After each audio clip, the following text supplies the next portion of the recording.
డెఫినెట్గా నాకైతే కలుక్కు అనిపించింది. ఎందుకంటే ఏదో వ్యక్తిగతంగా అభిప్రాయ భేదాలు అంటే ఆయన జనాకర్షణ ఆర్ జనాలకు మేలు చేస్తాం అనుకున్నది మరి ఎంతోమందికి రాష్ట్రానికి అన్యాయం జరుగుతుందని నేను ఫీల్ అయ్యి కొన్ని మాటలు ఆయనకి చెప్పుండొచ్చు. దానికి ఆయన నొచ్చుకొని ఇప్పుడంటే ఆయన నిన్న మారిపోయారు.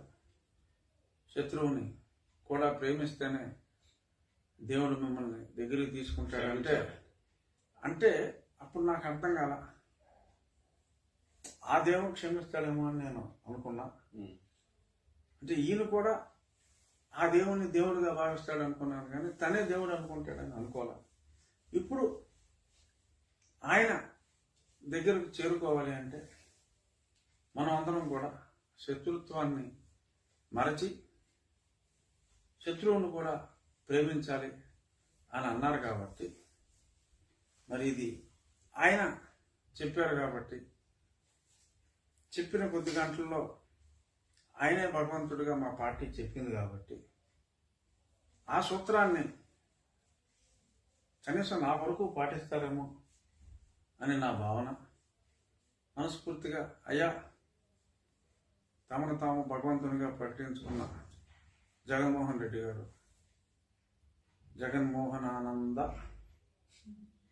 ఓకే, జగన్మోహనానంద స్వామి, మీరు దయచేసి మీ ప్రవచనాన్ని ముందు నాతో ప్రారంభించండి.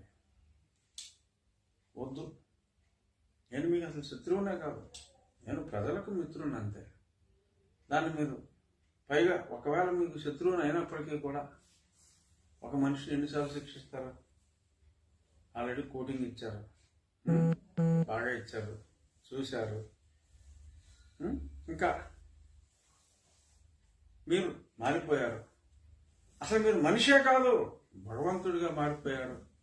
సో కాబట్టి ఇంకా మీరు మామూలు మనుషులు, జగన్మోహన్ రెడ్డి లాంటి మామూలు మనుషులు, రఘురామకృష్ణరాజు లాంటి మామూలు మనుషులు, ఆ ఈనాడు రామోజీరావును, లేకపోతే ఆ ఆంధ్రజ్యోతి రాధాకృష్ణను, ఆ పవన్ కళ్యాణ్, ఇలాంటి సాధారణ మానవుల గురించి మీరు ఇంకా మాట్లాడటం మానేసి మొన్న ఏదైతే చెప్పారో ఆ శాంతి వచనాలకి కట్టుబడి చేతల ద్వారా కూడా ఉండాలని నిజంగా నేనేమి జోక్గా చెప్పట్లా, మనస్ఫూర్తిగా కోరుకుంటున్నా.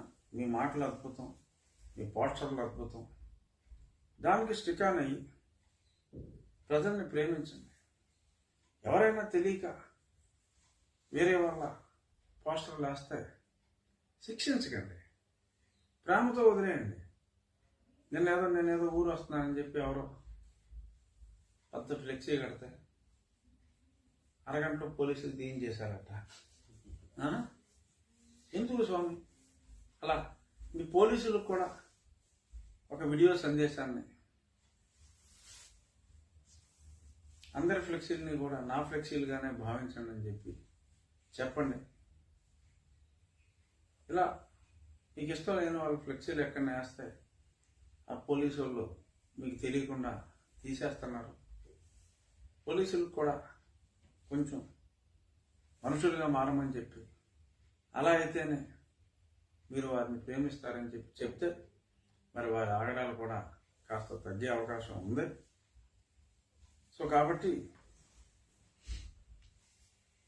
మేము మిమ్మల్ని యాక్సెప్ట్ చేయాలి, ఆ పోస్టర్లో ఆ ఫ్లెక్సీల్లో ఉన్నట్టుగా మిమ్మల్ని మేము దేవుడిగా భావించాలి అంటే మీరు మీ దైవత్వాన్ని పూర్తిగా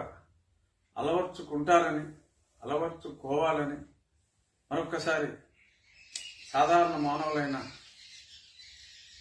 నాలాంటి వారిని, చంద్రబాబు నాయుడు గారి లాంటి వారిని రాగద్వేషాలకు అతీతంగా ప్రేమించమని కోరుకుంటూ ఇక